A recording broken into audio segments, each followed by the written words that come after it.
नमस्कार, मी भाग्यश्री प्रधान माझा महाराष्ट्र न्यूज मध्ये आपलं स्वागत करते। चला पाहूया आजच्या महाराष्ट्रातील महत्त्वाच्या काही बातम्या।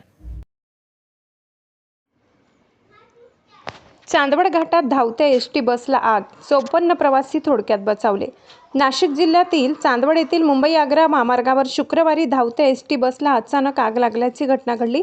शहादा येथून नाशिककडे जाणारी ही बस चांदवड घाट उतरून खोकड तलावाजवळील निसर्ग हॉटेल समोर आली असता बसमधून धूर निघू लागल्याने चालकाने प्रसंगावधान राखत बस रस्त्याच्या कडेला उभी केली आणि सर्व प्रवाशांना तात्काळ खाली उतरवले, त्यामुळे मोठी जीवितहानी टळली।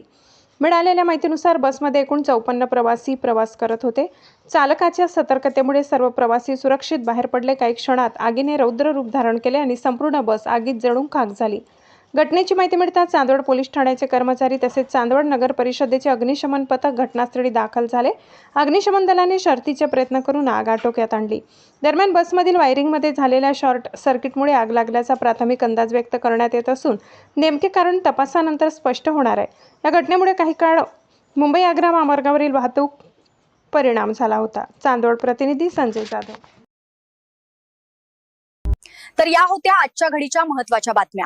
आपल्या सूचना, प्रतिक्रिया आणि बातम्यासाठी खालील दिल्या नंबर्सवर संपर्क करा। आजसाठी इथेच थांबूया। आपण पाहत रहा माझा महाराष्ट्र न्यूज, सामान्य माणसाचा बुलंद आवाज। नमस्कार।